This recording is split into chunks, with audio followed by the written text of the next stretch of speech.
Hey math kids, today we're going to talk real quick about how to find the arc length of a circle as well as the area of sector, and we're going to do this only using degrees in this video.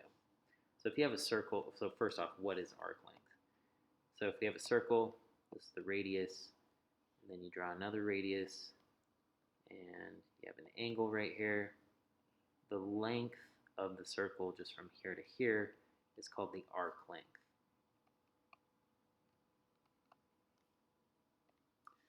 Now, the way that we can find it, it's just a piece of the circumference. So if you remember, the circumference of a circle is 2 pi r. And so if we have like a specific circle, say the radius is 3,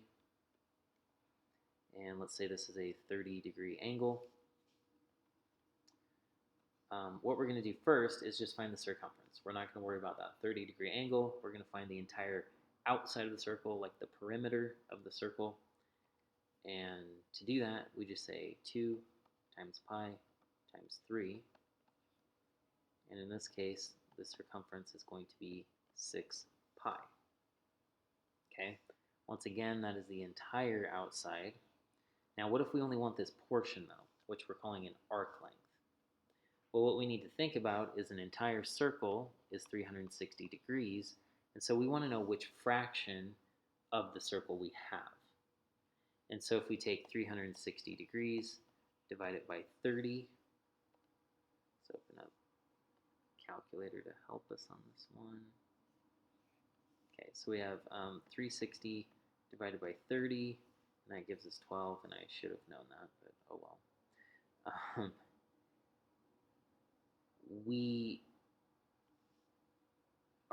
I did that upside down. So we should do 30 divided by 360. And that's going to tell us like what percent of the circle we have. So we're just going to take whatever number we're given right there. This is really the same as having 1 over 12.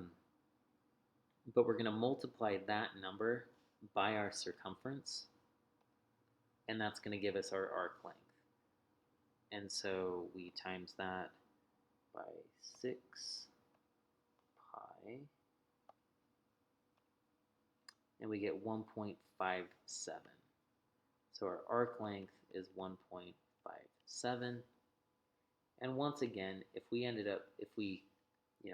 basically we're going to create 12 pieces of pizza. And so if we took all of those, and that's not 12, but you get my point. If we multiply this back by 12, we should get back to our circumference. Okay? We're not going to do it this way in class, but I just wanted you to kind of think through it in this way before we moved on. So if you need additional help,